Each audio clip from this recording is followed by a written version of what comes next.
કેમ છો ભાવિકાબેન? બોલો, કેમ છે? મજા. બસ મજા. ભાવિકાબેન, અત્યારે મારી જે ડોટર છે ને એ 10th આવી. એને કેવું છે ખબર છે, કાયમ બધી વસ્તુમાં વાંધા જ પડે. એને મમ્મી પપ્પા સાથે તો ખાસ વાંધા પડે. એમણે કંઈ કીધું હોય કે એને આ કરવાનું કીધું હોય કે માની લો ભણવા બેસવાનું કીધું હોય, એમાં વાંધા જ પડે. એને એની રીતનું જ કરવું હોય. બરાબર છે. એટલે એકચ્યુઅલી તમારો એકલાનો પ્રશ્ન નથી. અચ્છા. મારી સાથે યાદ થઈ ગયું છે.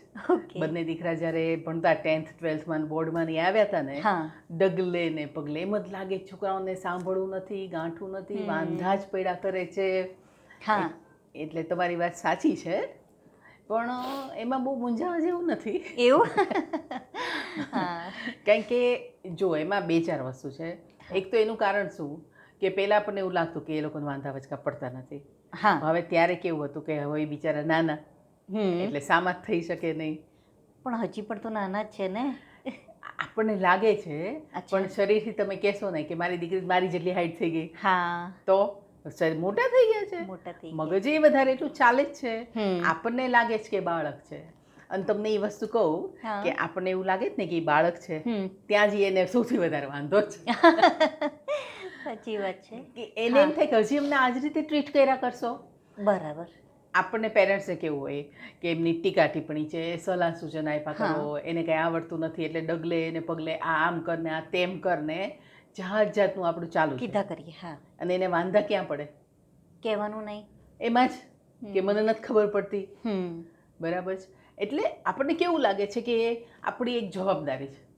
આપણે બહુ અનુભવી છીએ, વર્ષોના એમનાથી એટલા મોટા છીએ. બરાબર. એટલે આપણને જે બધી ખબર પડે છે એ એનામ સીધી ઉતારી દઈએ. પણ આપણે યાદ કરીએ કે આપણે નાના હતા ત્યારે આપણને આ વસ્તુ નહોતી ગમતી. હા હા.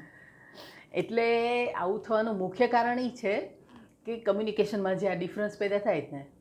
હવે કેવું લાગશે તમને કહું કે આપણને એવું જ લાગ્યા કરે કે ભાઈ એને મારી વાત સમજાતી જ નથી. સાચી વાત છે. મને હાલમાં એવું જ થાય. એને પૂછો, એ એમ કહેશે તું મારી વાત સમજતી જ નથી. હા, બરાબર છે. હવે ભાઈ બોલે તો ગુજરાતી જ. ગુજરાતી મતલબ ભાષા તો એક જ છે. હા, ભાષા એક જ છે. તો એ જે નથી સમજાતું એ શું છે? એ જ જાણવું છે ને. એ છે ને કેવું છે કે આપણા મગજમાં જે હોય ને, આપણને જે લાગણીઓ થતી હોય ને, એ એકબીજા સુધી પહોંચાડી નથી શકતા. મનમાં શું ચાલે છે ને એ સામાવાળાને સ્પર્શ્યું જ નથી હોતું. એટલે એની વાત ચાલુ રાખે અને આ વાળું છે એની વાત ચાલુ રાખે.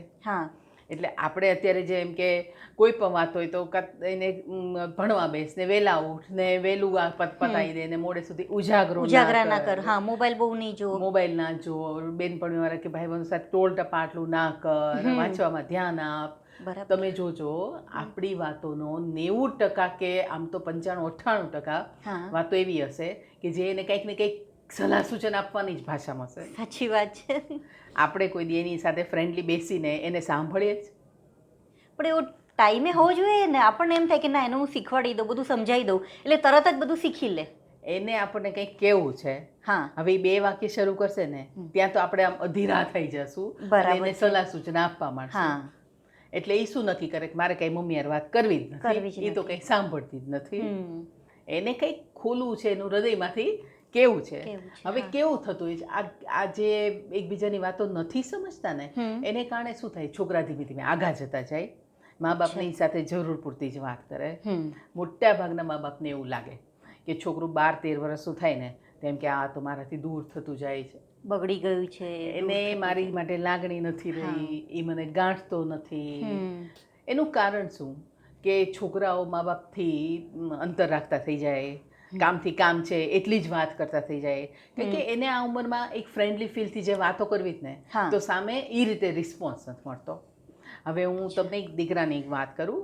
11 વર્ષનો દીકરો સ્કૂલેથી આવ્યો અને આવીને સીધું સાઈડમાં દફતર મૂકી, એની સ્કૂલ બેગ મૂકી અને મમ્મીને કે આજે મને ટીચર બહુ ખીજાણા, મને પનિશ કર્યું અને ક્લાસમાં ઊભો રાખી દીધો. એટલે કે કેમ, એટલે શું કર્યું તે એમ? તો કે હું મારી હોમવર્કની નોટ ભૂલી ગયો તો તમે શું કહેશો? ભૂલી શાનું જવાય? હે ને? ભાઈબંધ બેનપણી જોડે વાત કરવામાં તો ભૂલાતું નથી કશું, યાદ કેમ ના રહે? સાચી વાત છે તમારી કે આ દરેક પેરેન્ટ્સની આ જ હોય છે એમ. એ કંઈક પેરેન્ટ્સ એની મમ્મી એને તરત ખીજાણી કે એમાં એ તો ખીજાય જ ને, પણ તું ભૂલી ગયો એમાં ઈ શું કરે? શું કરે? ઈ એમણે તો કે લાવવાની કીધી હતી. હા, નોટબુક એમ કે આપણે ઈ કે હું તને રોજ રાતે કહું છું કે તારી સ્કૂલ બેગ ચેક કરીને મૂકી દે. આપણા જ વેતા ના હોય હા. તો પછી ટીચર શું કરે? એટલે છોકરા સાંભળીને વધારે ચૂપ થઈ ગયો. જે આપણે કહીએ ને કે મા બાપ અને બાળક વચ્ચે વાતચીત કરવી ને એ એક હા. કળા છે. અચ્છા, હા. કઈ સેન્સમાં કે બાળક પોતાની લાગણી કંઈક વ્યક્ત કરવા માંગે છે. હવે ઓકે. આપણે એ સમજીએ નહીં અને આપણે સીધા સામે શરૂ થઈ જઈએ. હા. એની બદલે એની મમ્મી એમને એને કહે હમ. કે ઓ હા બેટા, એ કે તો તને બહુ ખરાબ લાગ્યું હશે, આખા ક્લાસના તારા બધા ફ્રેન્ડ્સની વચ્ચે હા. આવી રીતે ઊભું રાખી દે તો બહુ દુઃખ થાય ને. બરાબર છે. બરાબર. એટલે ઓલા દીકરાને તરત એમ થયું, હા મમ્મી મને બહુ જ ખરાબ લાગ્યું, તને ગુસ્સોય બહુ આવ્યો હશે તારા ટીચર પર. ઓ. સામાન્ય રીતે તું નથી ભૂલતો, ક્યારેક ભૂલાઈ ગયું, તને એવું જ થયું હશે કે હું ક્યાં રોજ ભૂલું છું. એ કે મમ્મા એક્ઝેક્ટલી મને એમ થયું કે હું કંઈ વારે ઘડીએ તો ભૂલી નથી જતો, આ મારાથી કંઈક અન્ડરસ્ટેન્ડિંગ ના રહ્યું ને ભૂલાઈ ગયું, તો એમાં એમ કે બધાની વચ્ચે બધા મારી ઠેકડી ઉડાડે, હા. ખરેખર મને બહુ ખરાબ લાગ્યું. બરાબર છે. એટલે એની મમ્મી કે હા હું એ સમજી શકું છું, અમે તારી જેમ ભણતા ને ત્યારે આ બધામાંથી પસાર થયા છીએ. હવે આ સાંભળીને છોકરો સાવ રિલેક્સ થઈ ગયો. એને અંદર જે પીડા હતી એ બધી નીકળી ગઈ એને. ઓકે. હવે જેવી એની મનની ઉધામાં નીકળ્યા ને હા. એ રિલેક્સ થયો. એટલે તરત એને વિચાર આવ્યો કે વાત તો સાચી હતી હો ટીચરની, પણ હવેથી હું ધ્યાન રાખીશ કે હવેથી તો હું ભૂલીશ જ નહીં. બરાબર છે. એટલે ખરેખર એને જે ધડો મળવાનો હતો એ એને લઈ લીધો.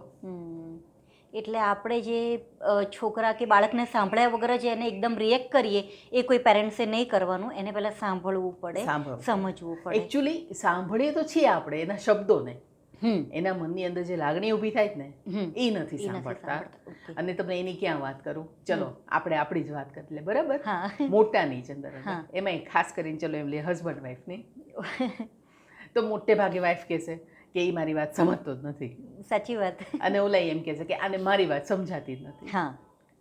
એનું કારણ જ આ છે કે આપણે જે રીતે વાતચીત કરવાની કળા જે કહીએ છીએ ને કે એકબીજાના મન સુધી પહોંચીને સમજીને રિસ્પોન્ડ કરીએ, એવું ક્યારેય કરતા નથી. એટલે હવે ટીન એજના બાળકો છે, એક તો એમના શરીર મોટા થઈ ગયા છે, મગજ છે હજી બાળકમાંય નથી રહ્યું અને હજી યુવાનય નથી થઈ ગયું. બરાબર. એટલે એની અંદર હોર્મોન્સની એ બધી એના શરીરમાં ધમાલ ચાલે છે. તો આ બધી વસ્તુને સમજીને એની સાથે ફ્રેન્ડલી એના મનમાં જે આવતું હોય એને આપણે સપોર્ટ કરીએ ને તો ક્યારેય આવો પ્રોબ્લેમ ના આવે.